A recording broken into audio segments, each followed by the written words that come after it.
রাত ৩টা ৩৫-এ সংবাদ পাই পূর্ব পাইনাদি আগুনের মেসেজ পাই। মেসেজ পাওয়ার সাথে সাথে আমরা স্টেশন থেকে আমার নেতৃত্বে ২টা গাড়ি আমরা ঘটনাস্থলে পৌঁছি। পৌঁছার পরে আমরা দেখি যে এখানে একটা রুমে আগুন। আমরা আগুন নির্বাপনের পাশাপাশি আমরা আবার লোকজনদের জিজ্ঞেস করি যে কোনো লোক আটকা আছে কিনা, ভিতরে কোনো লোক আটকা আছে কিনা। তো ওনারা বলে যে না, কেউ আটকা নাই, যারা ছিল তাদের সবই আমরা বের করে মেডিকেলে পাঠিয়েছি। তারপরে আগুন নিবানোর পরে আমরা পরবর্তীতে দেখি যে কি কারণে আগুনটা লেগেছিল। তো আমরা যতটুকু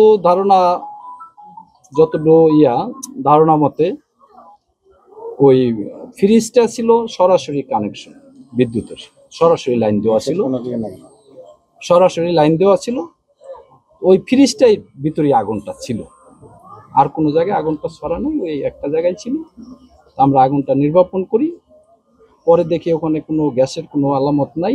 ফ্রিজের যে কম্প্রেসার মেশিনটা ছিল ওইটা বাস্ট হয়েছে, ওই আগুনটা ওই এক রুমের ভিতরেই ছড়িয়ে যাওয়ার কারণে পরবর্তীতে আমরা ওনাদের কাছে জিজ্ঞেস করি ৮ জন লোক দগ্ধ হয়েছে এবং স্থানীয় বিভিন্ন মেডিকেলে তাদের নিয়ে গেছে আমরা আসার আগে। তা পরবর্তীতে জিজ্ঞেস করেছি কোথায় নিয়ে গেছে, পরে বললো যে পুরো একটি হাসপাতাল। ঠিক আছে, যাই হোক, আগুন একটা রুমেই ছিল। আগুন সম্ভবত বৈদ্যুতিক গোলযোগের কারণেই আগুনটা লেগেছে। আমরা ওখান থেকে স্টেশন থেকে রওনা দিয়েছি ৩টা ৩৫-এ, আমরা এখানে পৌঁছেছি ৩টা ৪০-এ এবং আগুন নিয়ন্ত্রণে আসছে ৩টা ৫০-এ, আর আমরা সম্পূর্ণ নির্বাপন দিয়েছি ৪টা।